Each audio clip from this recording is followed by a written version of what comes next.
Nilambur MLA PV അൻവറിനെ arrest ചെയ്യുകയുണ്ടായി. നിലമ്പൂരിലെ വനം വകുപ്പ് ഓഫീസ് ആക്രമിച്ചു എന്ന കേസിലാണ് അദ്ദേഹത്തെയും ചില പ്രവർത്തകരെയും അറസ്റ്റ് ചെയ്തിട്ടുള്ളത്. വൻ കോളിളക്കം സൃഷ്ടിച്ചുകൊണ്ടിരിക്കുന്ന വാർത്തകളാണ് ഇപ്പോൾ മാധ്യമങ്ങളിൽ ചർച്ച ചെയ്തുകൊണ്ടിരിക്കുന്നത്. നമ്മൾ ഇൻസൈറ്റിൽ ഈ വിഷയം ചർച്ച ചെയ്യുകയാണ്. സ്വാഗതം. MLA PV അൻവറിനെ അറസ്റ്റ് ചെയ്തിട്ടുണ്ട്. അതിൻ്റെ രാഷ്ട്രീയത്തിലേക്ക് നമുക്ക് വരാം. പക്ഷേ അദ്ദേഹം ഇന്നലെ ഉന്നയിച്ച ആ വിഷയം നമ്മൾ അതിൻ്റെ മെറിറ്റിൽ ചർച്ചക്കെടുക്കണമല്ലോ. വനനിയമ ഭേദഗതി, അതിനെതിരെയാണ് അദ്ദേഹം പ്രതിഷേധം നടത്തിയത്. കാട്ടാന ആക്രമണത്തിൽ ഒരു ചോലനായ്ക്ക വിഭാഗത്തിൽപ്പെട്ട മണി എന്ന യുവാവ് കൊല്ലപ്പെടുന്നു. കഴിഞ്ഞ ആഴ്ചകളിലായി വന്യജീവികളുടെ ആക്രമണം വർദ്ധിച്ചു വരുന്നു. ഈ വനനിയമ ഭേദഗതിക്കെതിരെ ഈ അൻവർ ഉയർത്തിയ ശബ്ദം, അതിൻ്റെ മെറിറ്റിൽ നിന്ന് നോക്കുമ്പോൾ ഈ അറസ്റ്റിനെ എങ്ങനെയാണ് ന്യായീകരിക്കാൻ കഴിയുക?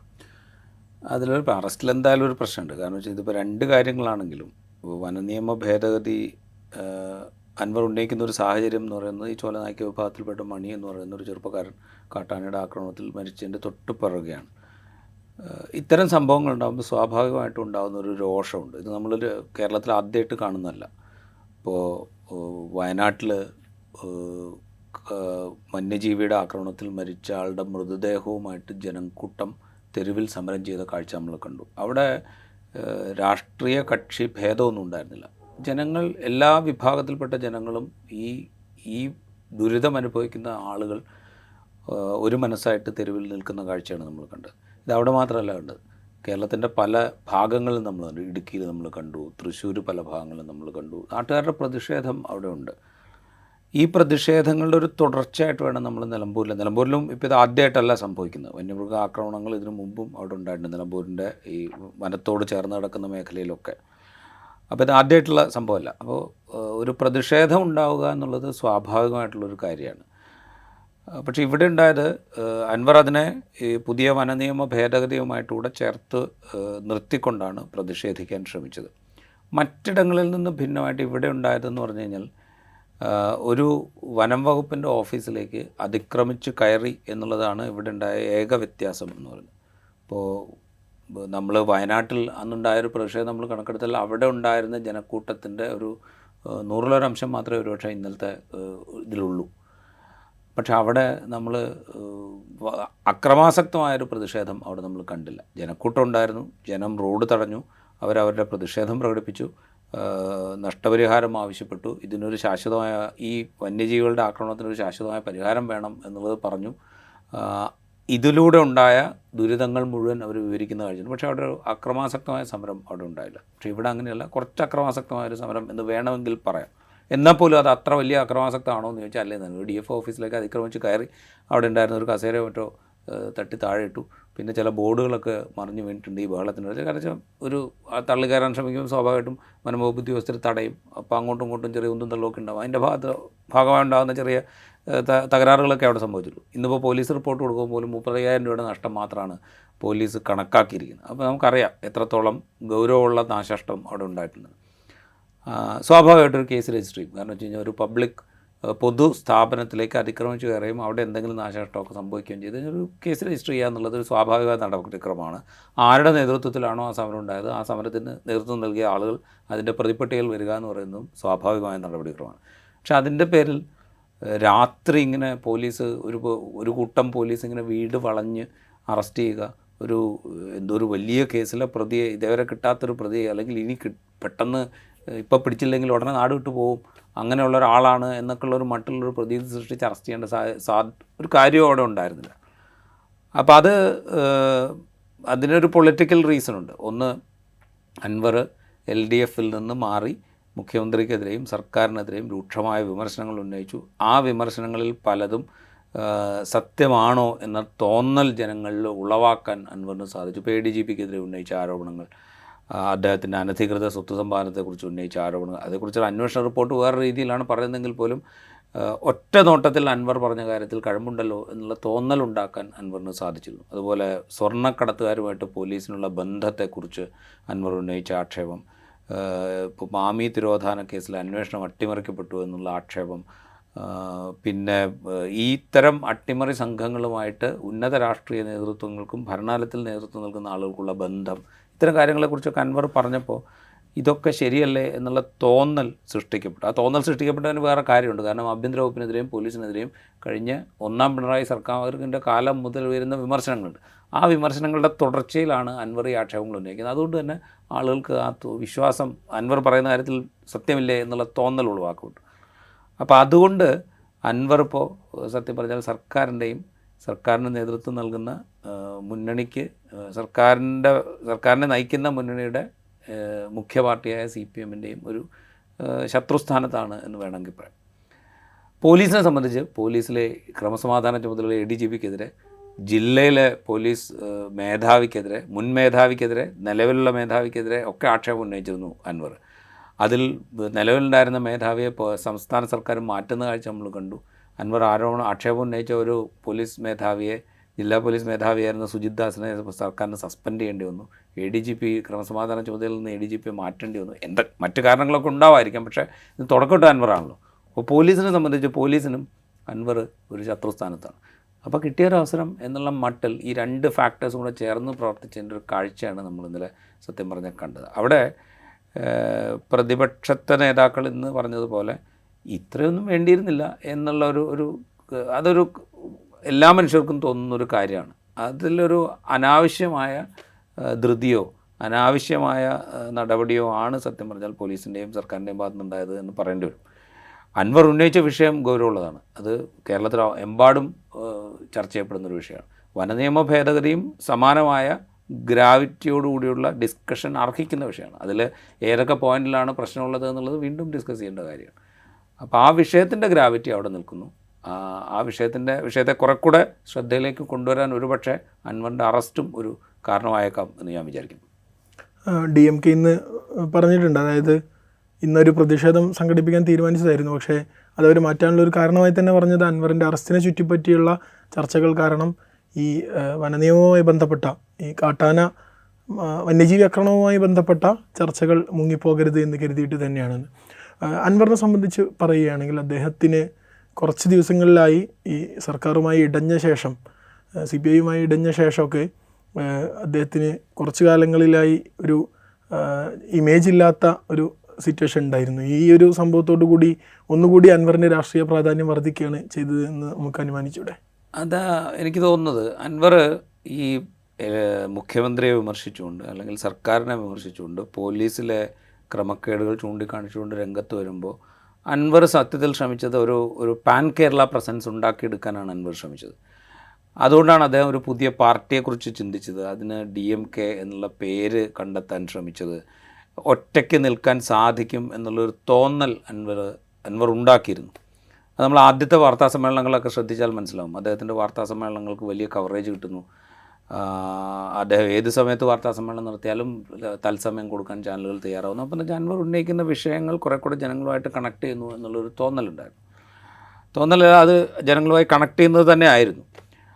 അപ്പോൾ ആ ഒരു പ്രസക്തി അൻവറിന് ഒരു പാൻ കേരള പ്രസൻസ് ഉണ്ടാക്കിയിരുന്നു. കേരളത്തിൽ അങ്ങോളം ജനങ്ങൾ അൻവർ പറയുന്നതിനെ ശ്രദ്ധിച്ചിരുന്നു. പക്ഷെ പിന്നീട് അത് പതുക്കെ കുറഞ്ഞു വരുന്ന കാഴ്ചയാണ് നമ്മൾ കണ്ടത്. അതിന് പല കാരണങ്ങളുണ്ട്. ഒന്ന്, ഏറ്റെടുത്ത വിഷയങ്ങൾ തന്നെ ഭംഗിയായിട്ട് ഫോളോ അപ്പ് ചെയ്യാൻ അൻവറിന് സാധിക്കാതെ പോയി. ഇപ്പോൾ ഒരു ഉദാഹരണം പറഞ്ഞാൽ മാമി തിരോധാന കേസ്. കോഴിക്കോട് അൻവർ ഒരു മീറ്റിംഗ് വിളിച്ചത്, അതിന് അദ്ദേഹം ഉണ്ടാക്കിയൊരു മുന്നൊരുക്കമുണ്ട്. ഞാനിതാ ഈ കേസിൽ ഇടപെടാൻ പോകുന്നു, ഇത് വലിയ അട്ടിമറി നടന്നതാണ്, ഞാനിവിടെ മീറ്റിംഗ് വിളിക്കാൻ പോവാണ്, ഇത് ഞാൻ ഏറ്റെടുക്കാൻ പോവാണ് എന്നൊക്കെ അദ്ദേഹം പറഞ്ഞിരുന്നു. പക്ഷേ ആ ഒരൊറ്റ മീറ്റിങ്ങിൽ നിന്നു. പിന്നെ അതിൻ്റെ തുടർച്ചയൊന്നും ഉണ്ടായതായിട്ട് നമ്മൾ കാണുന്നില്ല. അതുപോലെ SP സുജിത് ദാസിനെതിരായ ആക്ഷേപങ്ങൾ, അൻവർ ഈ സ്വർണ്ണക്കടത്തുകാരുമായിട്ടുള്ള ബന്ധം പ്രൂവ് ചെയ്യാനായിട്ട് ഇത് അളന്നു നോക്കുന്ന തട്ടാൻ്റെ വീട് ഇപ്പോൾ എത്ര വലിപ്പമുള്ളതാണെന്ന് കാണിക്കാം ഞാൻ എന്നൊക്കെ പറഞ്ഞ് യാത്രകൾ നടത്തുന്നതൊക്കെ നമ്മൾ കണ്ടു. അപ്പോൾ നമ്മൾ വിചാരിക്കുന്നതെന്ന് വെച്ചാൽ ഇതിൻ്റെ തുടർച്ചയായിട്ട് അൻവറിൻ്റെ പക്കൽ കൂടുതൽ വിവരങ്ങളുണ്ട് ഇതിനെക്കുറിച്ച് എന്നുള്ളതാണ്. പക്ഷേ അതിൻ്റെ തുടർ വിവരങ്ങളൊന്നും അൻവറിൻ്റെ ഭാഗത്ത് കയ്യിൽ ഉണ്ടായിരുന്നില്ല എന്ന് നമുക്ക് പിന്നീട് ബോധ്യപ്പെടുന്നുണ്ട്. അപ്പോൾ ഇങ്ങനെ വരുമ്പോൾ അൻവർ പതുക്കെ ശോഷിച്ച് പോകുന്ന കാഴ്ച നമ്മൾ കാണുന്നു. അത് കഴിഞ്ഞിട്ടാണ് പാലക്കാടും ചേലക്കരയിലും മത്സരിക്കാൻ തീരുമാനിക്കുന്നത്. പാലക്കാട് സ്ഥാനാർത്ഥിയെ പ്രഖ്യാപിച്ചു, ചേലക്കരയിലും സ്ഥാനാർത്ഥി പ്രഖ്യാപിച്ചു, പിന്നെ പാലക്കാട്ടെ സ്ഥാനാർത്ഥിയെ പിൻവലിച്ചു. ചേലക്കരയിൽ വിജയിക്കും എന്നുള്ള അവകാശവാദം, അതെ, മത്സരിക്കുന്ന എല്ലാവരും ഉന്നയിക്കുന്നൊരു അവകാശവാദമാണ്. എങ്കിൽ പോലും കുറച്ചുകൂടെ വോട്ടൊക്കെ പിടിക്കായിരിക്കും എന്ന് നമ്മൾ വിചാരിച്ചു. കാരണം കോൺഗ്രസിൽ നിന്ന് വന്നൊരു ലീഡറായിരുന്നു അവിടെ അൻവർ സ്ഥാനാർത്ഥിയായിട്ട് മത്സരിപ്പിച്ചു. പക്ഷേ അത്രത്തോളം വലിയ ഇമ്പാക്റ്റൊന്നും ഉണ്ടാക്കാൻ സാധിച്ചില്ല. അപ്പോൾ എന്ന് വെച്ചാൽ അൻവർ കുറേ കൂടെ എന്താ അൻവറിൻ്റെ ഒരു പ്രസക്തി ചുരുങ്ങി വരുന്ന കാഴ്ചയാണ് നമ്മൾ കണ്ടത്. ഇപ്പോൾ സംഭവിക്കുന്നതെന്ന് വെച്ചാൽ അൻവർ നിലമ്പൂർ എന്ന് പറയുന്ന അദ്ദേഹത്തിൻ്റെ സ്വന്തം തട്ടകം അത് സുരക്ഷിതമാക്കുക എന്നുള്ള ഒരു ലിമിറ്റഡ് അജണ്ടയിലേക്ക് ചുരുങ്ങുന്ന കാഴ്ചയാണ് നമ്മളിപ്പോൾ കാണുന്നത്. അതുകൊണ്ടാണ് വളരെ പെട്ടെന്ന് ഇന്നലെ അദ്ദേഹം റിയാക്ട് ചെയ്യുന്നത്. നിലമ്പൂരിനോട് ചേർന്ന് കിടക്കുന്ന അദ്ദേഹത്തിൻ്റെ മണ്ഡലത്തോട് ചേർന്ന് കിടക്കുന്ന ഒരു പ്രദേശത്ത് ഇങ്ങനൊരു സംഭവം ഉണ്ടാകുന്ന ഇമ്മീഡിയറ്റ് ആയിട്ട് അദ്ദേഹം റിയാക്ട് ചെയ്യണം. കാരണം അദ്ദേഹം ആ മണ്ഡലത്തിലെ MLA ആണ്. ഇത്തരം പ്രശ്നങ്ങളിൽ നേരത്തെ മുതൽ തന്നെ ഇടപെടാൻ ചുമതലപ്പെട്ട ആളാണ് അദ്ദേഹം. ഈ ടേമിലല്ല, കഴിഞ്ഞ ടേമിലും അദ്ദേഹം MLA ആയിരുന്നു. അപ്പോൾ ഇതൊക്കെ നേരത്തെ ടേക്കപ്പ് ചെയ്യേണ്ട ഒരാളാണ് അദ്ദേഹം. അപ്പോൾ സ്വാഭാവികമായിട്ടും അദ്ദേഹത്തിന് നേരെയും ഇതിനെക്കുറിച്ചുള്ള ആക്ഷേപം വരാൻ സാധ്യതയുണ്ട്. അതിനെ മറികടക്കുക എന്നുള്ളൊരു തന്ത്രം കൂടിയായിരുന്നു ഇന്നലെ അൻവർ സമർത്ഥമായിട്ട് ഉപയോഗിച്ചത്. അതിൽ അൻവർ വിജയിച്ചു. അതുകൊണ്ടാണ് മറ്റിടങ്ങളിൽ കാണാത്ത പോലെയുള്ള ചെറിയൊരു അക്രമത്തിലേക്ക് ഈ സംഭവം പോയത്. അതിൻ്റെ തുടർച്ചയായിട്ട് അറസ്റ്റ് ഉണ്ടാവും എന്ന് അൻവറിന് തീർച്ചയായിരുന്നു. ആ തീർച്ച ഫലവത്താകുന്ന കാഴ്ചയാണ് നമ്മൾ ഇന്നലെ രാത്രി കണ്ടത്. അപ്പോൾ അൻവർ നിലമ്പൂർ എന്ന് പറയുന്ന സ്വന്തം സാമ്രാജ്യത്തിലേക്ക് ചുരുങ്ങുന്ന കാഴ്ചയാണ് സത്യം പറഞ്ഞാൽ നമ്മളിപ്പോൾ കാണുന്നത്. അതായത് പാൻ കേരള പ്രസൻസ് എന്നുള്ളൊരു താല്പര്യം അൻവർ ഉപേക്ഷിക്കുന്നു. ഒരുപക്ഷെ DMK എന്നുള്ളൊരു പ്രസ്ഥാനവും വരുന്ന ആളുകളിൽ വലിയ പ്രസക്തിയൊന്നും ഇല്ലാത്തൊരു കൂട്ടായ്മയായിട്ട് ചുരുങ്ങിയേക്കാം. ഇപ്പോൾ പ്രതിപക്ഷ നേതാക്കളൊക്കെ അൻവറിൻ്റെ അറസ്റ്റിനെ അപലപിക്കുന്നേ ഉള്ളൂ. അവരിപ്പോൾ പൂർണ്ണമായിട്ട് അൻവറിനെ പിന്തുണയ്ക്കുന്നില്ല. അൻവർ പ്രതീക്ഷിക്കുന്നത് ഇതുവഴി കുറെക്കൂടെ പ്രതിപക്ഷത്തു നിന്നുള്ള സപ്പോർട്ട് അൻവറിന് കിട്ടും. ഇപ്പോൾ ലീഗിൻ്റെ നേതാക്കൾ ഇന്ന് റിയാക്ട് ചെയ്തു, കോൺഗ്രസിൻ്റെ നേതാക്കൾ റിയാക്ട് ചെയ്തു. ആകെ UDFലെ ചെറിയ കക്ഷികൾ മാത്രമാണ് അൻവർ കുറച്ചുകൂടെ ക്ലിയർ ആയിട്ടുള്ള രാഷ്ട്രീയം പറയട്ടെ, എന്നിട്ട് അൻവറിൻ്റെ കാര്യത്തിൽ തീരുമാനമെടുക്കാം എന്നൊക്കെയുള്ള എതിർസ്വരം പ്രകടിപ്പിക്കുന്നത്. അപ്പോൾ കുറച്ചുകൂടെ കഴിയുമ്പോഴത്തേക്കും അൻവറിന് UDFിലേക്കുള്ളൊരു എന്താ പറയുക എൻട്രി കിട്ടും എന്ന് അദ്ദേഹം പ്രതീക്ഷിക്കുന്നത്. അതുവഴി നിലമ്പൂർ സുരക്ഷിതമാക്കുക എന്നുള്ളതായിരിക്കും അദ്ദേഹത്തിൻ്റെ സ്ട്രാറ്റജി എന്നാണ് എനിക്ക് ഇന്നത്തെയും സംഭവങ്ങൾ കാണുമ്പോൾ തോന്നുന്നത്. VD സതീശൻ അടക്കമുള്ളവർ ഇന്നൊരു മയപ്പെടുത്തിയ നിലപാടാണ് അൻവറിൻ്റെ കാര്യത്തിൽ അഭിപ്രായം പറഞ്ഞപ്പോൾ സ്വീകരിച്ചിട്ടുള്ളത്. ഇപ്പോൾ എനിക്ക് തോന്നുന്നത് പ്രതിപക്ഷ ചേരിയിൽ VD സതീശനാണ് ഏറ്റവും കൂടുതൽ അൻവറിനോട് എതിർപ്പുണ്ടാവാൻ സാധ്യത എന്ന് തോന്നുന്നു. ചേലക്കര തെരഞ്ഞെടുപ്പ് നടന്ന സമയത്ത് പോലും അവർ തമ്മിൽ നടന്ന വാഗ്വാദങ്ങൾ, VD സതീശൻ വിഡ്ഢികളുടെ സ്വർഗത്തിലാണ് എന്ന് വരെ അൻവർ പറഞ്ഞ സാഹചര്യം ഇങ്ങനെയൊക്കെ ഉണ്ടായിട്ടുണ്ട്. പക്ഷേ ഇന്ന് VD സതീശൻ കുറച്ച് മയപ്പെടുത്തിയ നിലപാടാണ്. ചർച്ചകൾ വരട്ടെ എന്നുള്ള രൂപത്തിലാണ് സംസാരിക്കുന്നത്. അൻവർ ഈ അറസ്റ്റും ജയിൽവാസവും അൻവറിൻ്റെ UDFിലേക്കുള്ള വാതിൽ തുറക്കുകയാണെങ്കിൽ അത് കേരള രാഷ്ട്രീയത്തിൽ എന്തൊക്കെ ഇമ്പാക്റ്റുകളായിരിക്കും ഉണ്ടാക്കാൻ സാധ്യത? കേരള രാഷ്ട്രീയത്തിൽ വലിയ ഇമ്പാക്റ്റ് ഒന്നും ഉണ്ടാക്കാൻ പറ്റില്ല. ഈ അറസ്റ്റും ഈ ജയിൽവാസവും കൊണ്ട് അതിനുള്ള സാധ്യത കൂടുന്നു എന്നുള്ളതേ ഉള്ളൂ. ഇത് തുറക്കും എന്ന് നമ്മൾ എക്സ്പെക്ട് ചെയ്തത്, UDFിലേക്കുള്ള എൻട്രി ഉടൻ ഉണ്ടാവും എന്ന് നമ്മൾ എക്സ്പെക്ട് ചെയ്തത്. അത് അൻവർ എക്സ്പെക്ട് ചെയ്യുന്നുണ്ടാവും എന്ന് ഞാൻ വിചാരിക്കുന്നില്ല. കാരണം അൻവറിന് എന്താ പറയുക, UDFിലെയും കോൺഗ്രസിലെയും നീക്കങ്ങൾ പുറത്തിരുന്നാലും വളരെ ഭംഗിയായിട്ട് അറിയാൻ സാധിക്കുന്ന ഒരാളാണ് അൻവർ. കാരണം അൻവർ നേരത്തെ കോൺഗ്രസ്സിൽ ഉണ്ടായിരുന്ന ആളാണ്. അവിടുത്തെ നേതാക്കളൊക്കെ ആയിട്ട് നല്ല ബന്ധമുള്ള ആളാണ്. അൻവർ നിലമ്പൂരിൽ നിന്ന് 2 വട്ടം ജയിച്ചു വരുന്നതും നേരത്തെ PK ബഷീറിനെതിരെ ഏറനാട് മണ്ഡലത്തിൽ വലിയ വോട്ട് നേടിയതും ഒറ്റയ്ക്ക് മത്സരിച്ച് വയനാട്ടിൽ ഏതാണ്ട് 1 ലക്ഷത്തോളം വോട്ട് നേടിയതും ഒക്കെ ഈ കോൺഗ്രസ്സിലൊക്കെയുള്ള ബന്ധം വെച്ചിട്ട് തന്നെയാണ്. അപ്പോൾ അൻവറിന് ആ ബന്ധം അവിടെ ഉണ്ട്. അപ്പോൾ അതുകൊണ്ട് അൻവറിന് അറിയാം അവിടെ നടക്കുന്ന മൂവ്മെൻറ്റ് എന്തൊക്കെയാണ് എന്ന് അൻവറിന് കൃത്യമായിട്ട് അറിയാം. അതുകൊണ്ട് അൻവറും പ്രതീക്ഷിക്കുന്നുണ്ടാവില്ല ഇതുവഴി പെട്ടെന്ന് അങ്ങോട്ട് കയറാൻ പറ്റും എന്ന് പ്രതീക്ഷിക്കുന്നുണ്ടാവില്ല. സതീശൻ എന്ന് പറഞ്ഞത് ആ അറസ്റ്റ് വേണ്ടിയിരുന്നില്ല, അല്ലെങ്കിൽ ഇത്രയൊന്നും ചെയ്യേണ്ട കാര്യം ഉണ്ടായിരുന്നില്ല എന്ന് മാത്രം പറഞ്ഞു നിർത്തുകയാണ് സതീശൻ ചെയ്തത്. അതെന്ന് വെച്ച് കഴിഞ്ഞാൽ CPM ഭരിക്കുന്ന അല്ലെങ്കിൽ CPMൻ്റെ നിയന്ത്രണത്തിലുള്ള ഭരണം, പിണറായി വിജയൻ്റെ കീഴിലുള്ള ആഭ്യന്തര വകുപ്പ്, അതിൻ്റെ കീഴിൽ വരുന്ന പോലീസ് അമിതമായ ബലപ്രയോഗം നടത്തുകയാണ് എന്ന് ജനങ്ങളോട് പറയാനുള്ള ഒരു ടൂളായിട്ടാണ് അൻവറിൻ്റെ അറസ്റ്റിനെ സതീശൻ ഉപയോഗിക്കുന്നത്. അല്ലാതെ അൻവറിനെ പൂർണ്ണമായിട്ടും ഉൾക്കൊള്ളാൻ ശ്രമിക്കുകയല്ല സതീശൻ ചെയ്യുന്നത്. അപ്പോൾ ഏതാണ്ട് ഇതേ ടോണിൽ തന്നെയാണ് ലീഗിൻ്റെ പ്രതികരണവും വന്നത്. അതായത് ലീഗ് അൻവറിനെ പൂർണ്ണമായിട്ട് പിന്തുണയ്ക്കുന്നു, ഏറ്റെടുക്കുന്നു എന്നുള്ളതല്ല. കാരണം നമ്മളൊന്ന് ആലോചിച്ച് നോക്കുക, ഈ പ്രസ്താവനകൾക്ക് ശേഷവും എന്തെങ്കിലും തരത്തിലുള്ളൊരു പ്രതിഷേധ പ്രകടനമോ അല്ലെങ്കിൽ എന്തെങ്കിലും തരത്തിലുള്ള മറ്റ് പ്രത്യക്ഷമായ പ്രതിഷേധങ്ങളോ ഒന്നും UDFിൻ്റെയോ മറ്റ് പാർട്ടികളുടെയോ UDFിൻ്റെ ഘടകകക്ഷികളായിട്ടുള്ള മറ്റ് പാർട്ടികളുടെയോ ഭാഗത്തു നിന്നൊന്നും ഉണ്ടായിട്ടില്ല. അപ്പോൾ അവരൊരു എന്താ പറയുക, അവർ വളരെ കോഷ്യസ് ആയിട്ടാണ് അൻവറിനെ സമീപിക്കുന്നത് ഇപ്പോഴും. അതിനവർക്കും പല കാരണങ്ങളുണ്ട്. കാരണം അൻവർ ഇങ്ങോട്ട് വരികയാണെങ്കിൽ സ്വാഭാവികമായിട്ടും കോൺഗ്രസ്സിലേക്കായിരിക്കും വരിക. അപ്പോൾ കോൺഗ്രസ്സിന് നിലമ്പൂർ സീറ്റ് കൊടുക്കേണ്ടി വരും. അപ്പോൾ നിലമ്പൂർ സീറ്റ് കൊടുക്കേണ്ടി വന്നു കഴിഞ്ഞാൽ അത് കോൺഗ്രസ്സിനുള്ളിൽ ഉണ്ടാക്കാനിടയുള്ള പ്രശ്നങ്ങളുണ്ട്. അപ്പോൾ അവിടെ ക്ലെയിം ഉന്നയിച്ച് നിൽക്കുന്ന മറ്റാളുകളുണ്ട്. അപ്പോൾ ഇതൊക്കെ പ്രശ്നമായിട്ട് വരും. അപ്പോൾ ഇതൊക്കെ പരിഹരിച്ചിട്ട് വേണം അൻവറിൻ്റെ കാര്യത്തിൽ അവർക്കൊരു തീരുമാനം എടുക്കുക. അപ്പോൾ അൻവറും അത്രേ പ്രതീക്ഷിക്കുന്നുണ്ടാവുള്ളൂ എന്നാണ് എനിക്ക് തോന്നുന്നത്. അൻവർ ഇപ്പോൾ ഇമ്മീഡിയറ്റ് ആയിട്ട് അങ്ങോട്ട് UDF-ലേക്ക് എത്തും എന്ന് വിചാരിക്കുന്നുണ്ടാവില്ല. ഈ കഴിഞ്ഞ ദിവസങ്ങളിൽ പെരിയ ഇരട്ടക്കൊലക്കേസുമായി ബന്ധപ്പെട്ട് CPIM-നെ പ്രതിരോധത്തിലാക്കുന്ന തരത്തിൽ മുതിർന്ന നേതാക്കൾ തന്നെ ഇരട്ട ജീവപര്യന്തത്തിന് ശിക്ഷിച്ച ആളുകളെ ജയിലിൽ പോയി സന്ദർശിക്കുകയും അവർക്ക് വേണ്ടി മുദ്രാവാക്യം വിളിക്കുന്ന സാഹചര്യമൊക്കെ ഉണ്ടായിരുന്നു. ദിവസങ്ങൾക്ക് ശേഷം തന്നെ ഇങ്ങനെ ഒരു ജനപ്രതിനിധിയെ ഒരു പൊതുമുതൽ നശിപ്പിക്കുന്ന ചെറിയ രൂപത്തിലുള്ളൊരു കേസിൻ്റെ പേരിൽ വൻ സന്നാഹത്തോടെ പോലീസ് വന്ന് അറസ്റ്റ് ചെയ്യുന്ന ഒരു സാഹചര്യം ഉണ്ടാകുന്നു. CPIM എന്ന പാർട്ടിക്ക് അല്ലെങ്കിൽ സർക്കാരിന് ഇതുണ്ടാക്കുന്ന ഒരു കളങ്കം, ഇതിനെക്കുറിച്ച് പാർട്ടി ചിന്തിക്കുന്നുണ്ടാവില്ലേ?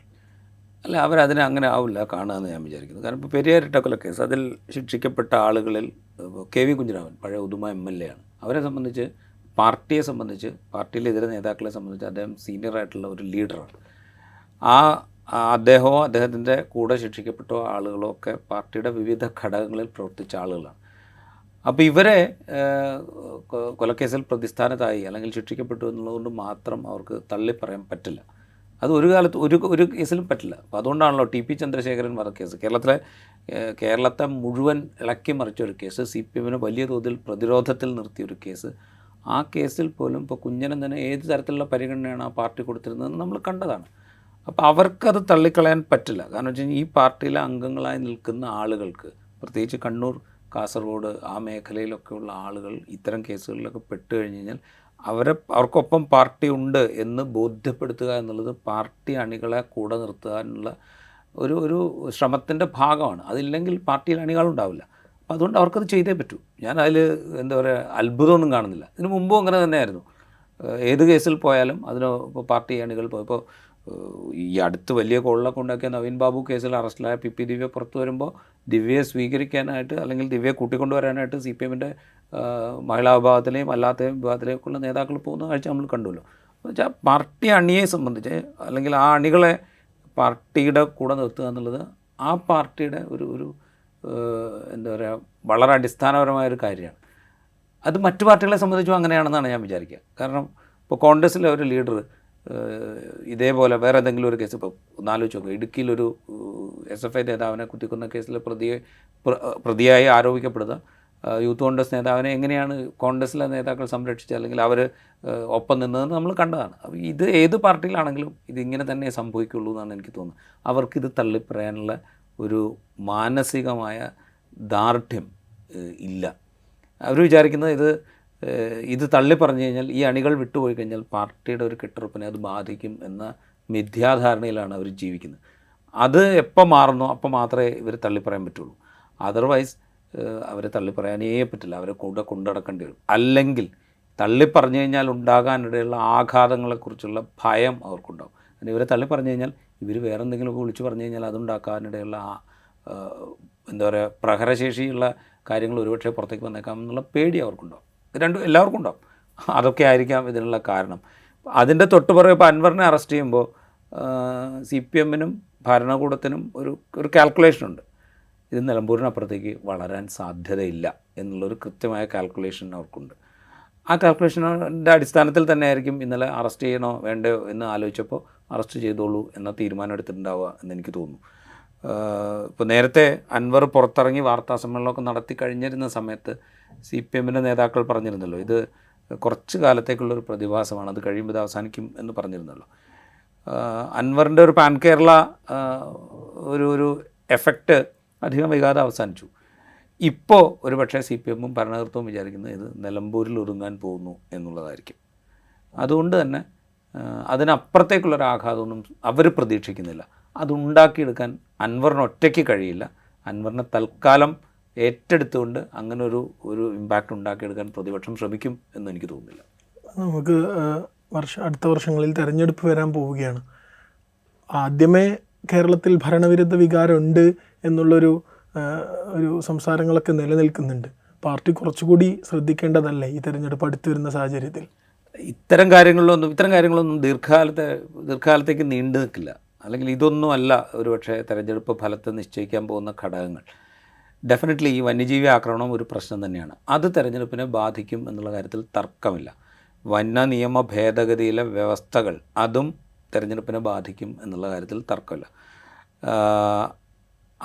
അത്തരം പ്രശ്നങ്ങൾ ഒരുപക്ഷെ ഭരണമുന്നണിക്ക് തലവേദന സൃഷ്ടിച്ചേക്കും. അതിൽ അവർ എങ്ങനെ ഇടപെടുന്നു എന്നുള്ളത് കാത്തിരുന്ന് കാണേണ്ട കാര്യമാണ്. അതിനൊരു പക്ഷേ അവർ കേന്ദ്രത്തെ കുറ്റം പറഞ്ഞേക്കാം. വസ്തുതയുമാണ് കേന്ദ്ര നിയമങ്ങൾ ഇതിനൊക്കെ നടപടിയെടുക്കുന്നതിന് തടസ്സമായിട്ടുണ്ട് എന്നുള്ളതൊരു വസ്തുതയാണ്.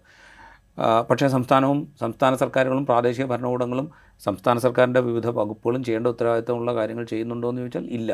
ഇപ്പോൾ ഫെൻസിങ് പല കാലങ്ങളിലായി പ്രഖ്യാപിക്കപ്പെട്ട സ്ഥലങ്ങളിലൊക്കെ ഫെൻസിങ് ഏർപ്പെടുത്താൻ കഴിഞ്ഞിട്ടുണ്ടോ? ഇല്ല. ട്രെഞ്ച് കുഴിക്കും എന്ന് പറഞ്ഞ സ്ഥലങ്ങളിൽ ട്രെഞ്ച് കുഴിക്കാൻ സാധിച്ചിട്ടുണ്ടോ? ഇല്ല. ഇതൊക്കെ സർക്കാരുകൾക്ക് ചെയ്യാം. സംസ്ഥാന സർക്കാരിനോ പ്രാദേശിക ഭരണകൂടങ്ങൾക്കോ ചെയ്യാം. അതൊക്കെ അവർ ചെയ്യാത്ത പ്രശ്നങ്ങളുണ്ട്. ഇതിൻ്റെയൊക്കെ ഫലം തെരഞ്ഞെടുപ്പിൽ അവർ നേരിടേണ്ടി വരും. അതിനപ്പുറത്ത് ഈ അൻവറിൻ്റെ പ്രതിഷേധമോ അൻവറിൻ്റെ അറസ്റ്റോ വലിയ ഇമ്പാക്റ്റൊന്നും ഇനിയിപ്പോൾ തദ്ദേശഭരണ തെരഞ്ഞെടുപ്പ് വരണമെങ്കിൽ തന്നെ ഒരു 7-8 മാസങ്ങൾ കഴിയണം, 8-10 മാസം കഴിയണം. അതും കഴിഞ്ഞിട്ടായിരിക്കും നിയമസഭ. അപ്പോഴത്തേക്ക് ഇതിൻ്റെ എഫക്റ്റൊക്കെ കുറേ കുറഞ്ഞിട്ടുണ്ടാവും. അല്ലെങ്കിൽ അതൊന്നും ഒരു തെരഞ്ഞെടുപ്പ് ഫലത്തെ സ്വാധീനിക്കുന്ന ഘടകമായിട്ട് നിൽക്കില്ല. അതിനപ്പുറത്ത് ഈ ഭരണവിരുദ്ധ വികാരം എന്ന് നമ്മൾ പറയുമ്പോൾ ഇതൊക്കെ ഭരണവിരുദ്ധ വികാരത്തിന് കോൺട്രിബ്യൂട്ട് ചെയ്യുന്ന ഘടകങ്ങളാണ്. തുടരുന്ന വന്യജീവി ആക്രമണങ്ങൾ, അത് തടയാൻ കഴിയാത്തത്, അത് തടയാൻ വേണ്ടി നടപ്പാക്കും എന്ന് പറഞ്ഞ പദ്ധതികൾ നടപ്പാക്കാൻ സാധിക്കാത്തത്, ഈ വന നിയമ ഭേദഗതി ആ വനത്തോട് ചേർന്ന് ജീവിക്കുന്ന മനുഷ്യരുടെ ജീവിതത്തിൽ ഉണ്ടാക്കാൻ പോകുന്ന ആഘാതങ്ങൾ, ഇതൊക്കെ ഭരണവിരുദ്ധ വികാരത്തിലേക്ക് കോൺട്രിബ്യൂട്ട് ചെയ്യും. അത് ഡെഫിനറ്റ്ലി തെരഞ്ഞെടുപ്പുകളിൽ പ്രശ്നം ഉണ്ടാക്കും എന്ന് തന്നെ കരുതണം. ഏതായാലും അൻവറിൻ്റെ അറസ്റ്റോടുകൂടി സർക്കാർ വലിയൊരു സന്ദേശമാണ് നൽകിയിട്ടുള്ളത്. അൻവറിന് ജാമ്യം ലഭിക്കുമോ, ജയിലിൽ നിന്ന് പുറത്തിറങ്ങിയാൽ പ്രതിപക്ഷം അദ്ദേഹത്തെ സ്വീകരിക്കുമോ എന്ന് തുടങ്ങിയുള്ള ചർച്ചകളൊക്കെയാണ് നമ്മൾ കാത്തിരിക്കുന്നത്. ഏതായാലും ഈ ഇൻസൈറ്റ് ഇവിടെ പൂർണ്ണമാവുകയാണ്. മറ്റൊരു എപ്പിസോഡുമായി വീണ്ടും കാണാം.